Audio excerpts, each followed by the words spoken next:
Guys, tuturuan ko kayo kung paano mag-live sa Popo. Ayan. Click nyo lang tong live. Ayan. Click nyo lang yung live. Ayan. Tapos, i-go live nyo lang siya. Ganun lang. Tapos, tuturuan ko rin kayo kung paano mag-receive ng rewards.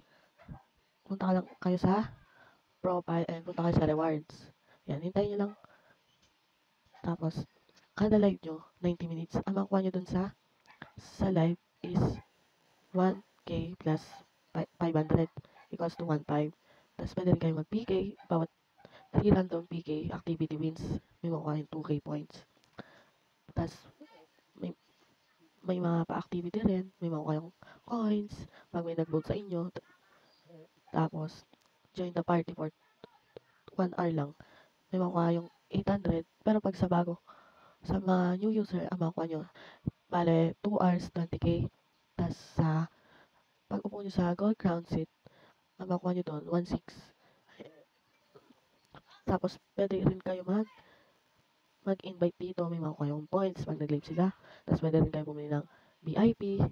Tapos, ayan. Tapos, pag mag-invite kayo, ayan, punta lang kayo dito sa authenticate para ma-authenticate yung face nyo. Tapos, ayan, may face authentication nyo lang siya. Tapos, maghihintay lang kayo ng 30 minutes. Tapos, pag kalapos ng 30 minutes, may lalabas na dyan na check. Ibig sabihin, pwede na kayo mag-live ng 2 hours and sit 2 hours ang makuha nyo doon. 20K sa live, tapos 1.6 sa gold crown seat. May mga laro rin dito pag level 4 ka na. Then, pakita ko sa inyo. Ang mga laro dito ay merong Ocean Hunt, Boracay Treasure, tas Fishing Era, Golden Flower, Fruitmate, Nor, Lucky Number, Poker King, Tong Its, Bingo, Ludo, Uno, Treasure Adventure, Lucky Riches, Blackjack, Domino, Pow Match. Ayan. Yun ang mga laro natin, guys.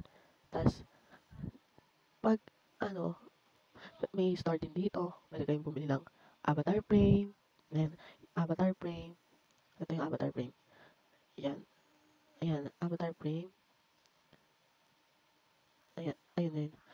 Ayan, may 50K, 50K na coins, 30. Ayan. Tapos, pwede ka rin bumili ng mga rides. Ayan. Yung sa entering the party, makikita mo yan.